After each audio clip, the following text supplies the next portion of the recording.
Hey, friends. Today is all about what I learned about making friends after retirement.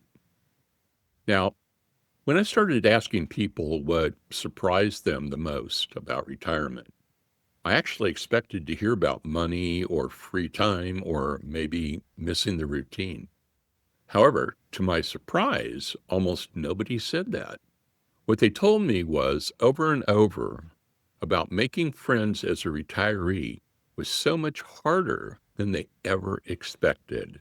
And that's the one thing nobody warned them about. Think about it. For most of your work life, you didn't have to try to make friends. Showed up to the same building, you saw the same faces, and connection, it just kind of happened, whether you were chasing it or not. Now, retirement takes that structure away overnight, and it doesn't replace it with anything. So you're not just losing a job, you're actually losing the system that used to build your social life for you without you even noticing it was gone. And friends, if you have any questions, please drop me your questions or offer what you're going through right now with a loved one in the comments section below. I read all the comments and I may just have something that may work for you. Okay, guys? Now, that loss that you feel right after retirement, it's real. It's a documented risk. It's not just an inconvenience.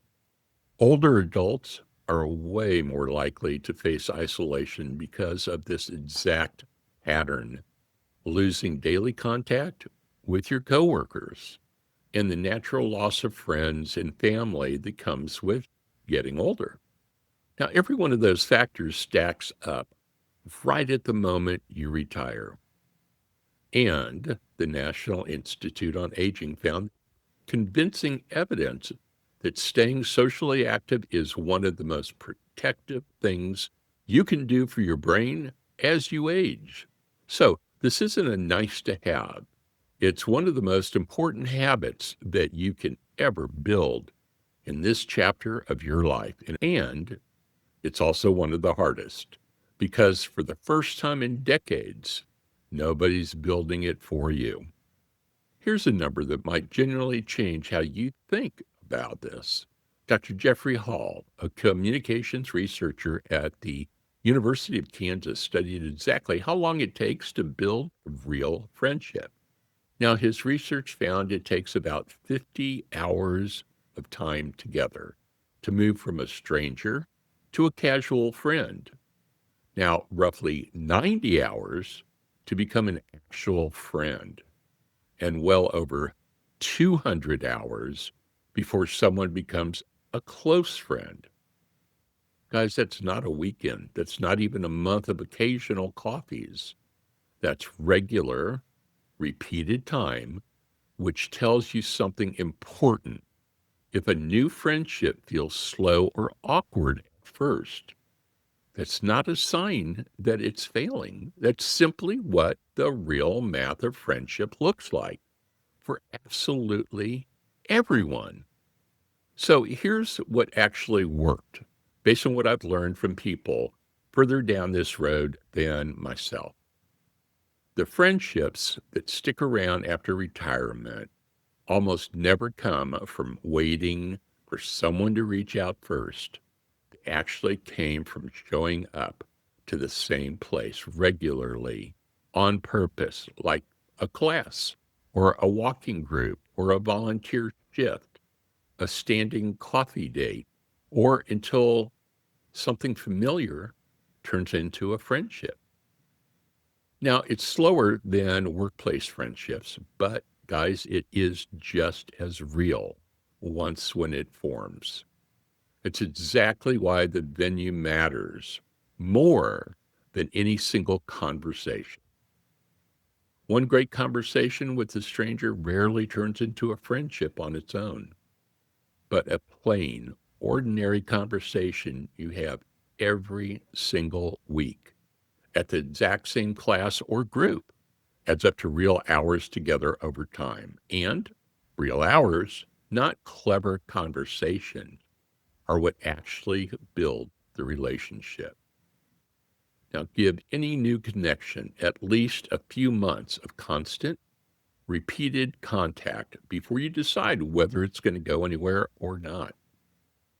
Most people quit right after or right at the point where it starts to work.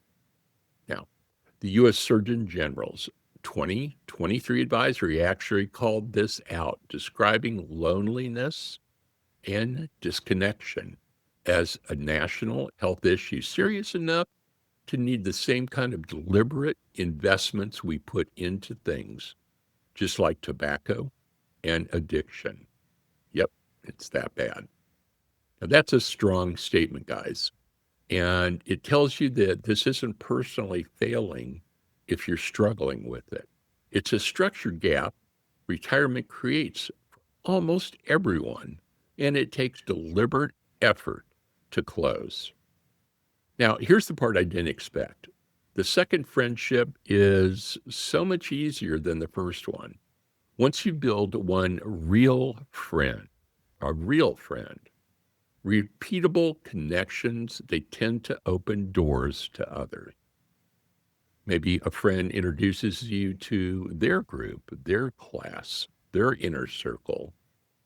The hardest part is just the first one.